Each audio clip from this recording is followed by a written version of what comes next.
Hi. Are we tweeting this? I guess we are. Tweet. I love my bird, and my bird loves me, and the animals have to match, except I wouldn't want to have a panda sitting on my shoulder. Send that thing back to China. What's happening here is a black revolution, and part of it is an evolution, and the evolution part's good. The revolution, I don't know. I don't like revolutions. I never did. I haven't liked it since I saw the movie Dr. Zhivago with the Russians in the streets slaying people. But this is the revolution that we're going on right now. Most people are black on the screen these days. With let's say John Legend is a good example of the sexiest man alive. Alicia Keys is going to do the Grammy Awards. I think we used to have all white people do all the things, and now we got all black people doing all the things.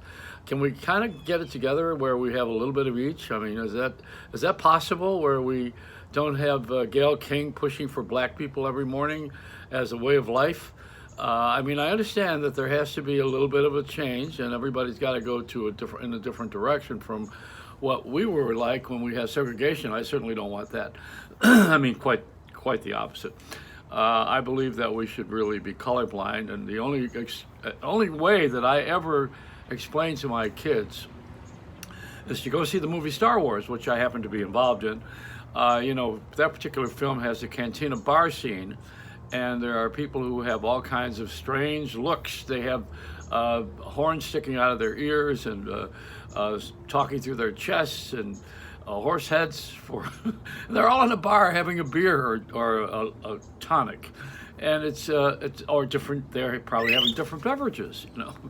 It's a good way to look at the world as being different, and through not rose-colored glasses, but the reality. Now, in New Jersey, they have a teacher in Springfield, I think it is, teaching kids to not bully with reality glasses. So they put the reality glasses on, and they go through it and see how terrible it is, and also match it up to their computer screens. I don't know if we would have had that in school. When I was going to school, we didn't have, we had reality, but it wasn't virtual reality, it was non-reality. The non-reality was the nuns, which incidentally brings us to another subject.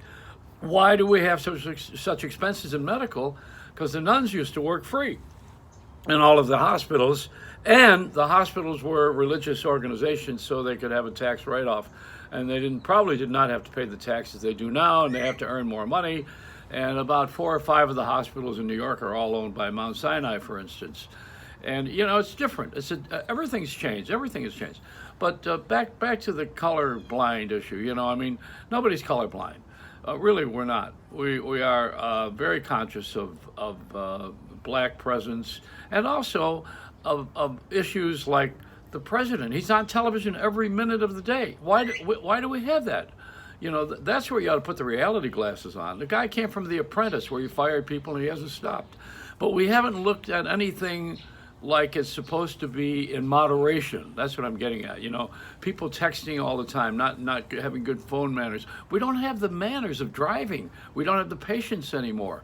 The longest lights in the whole country, stoplights, are in Las Vegas, Nevada. They're about 5 minutes long. There's a right turn, a left turn, a U-turn, your turn, my turn, everybody's turn. The same in Las Vegas as it is in Fort Lauderdale, Florida, and Miami, where they have the 5-minute lights. The cycle is very long, and you have to wait. You're going to be at a light for a long period of time, so what are you going to do? You either have the radio on, if you got that, and I don't know if anybody has that anymore, and I'm sure some people do, or you have the texting ability, and that's what makes you get your mind off of driving and onto something else. It's just a shift of consciousness in everything. But we overdo it. We overdo everything. If I could ever learn moderation, I would never have had to go on a diet. That's moderation, If I had learned moderation, I probably would have stayed married. That's a moderate move. If I had that, I wouldn't have gone bankrupt. It's all about, I wouldn't have been an alcoholic. I wouldn't be a drug addict. Moderation's a big thing. It's being in the middle. How do you get in the middle? By first of all having people model us, and we don't have a lot of that. We don't have good models right now.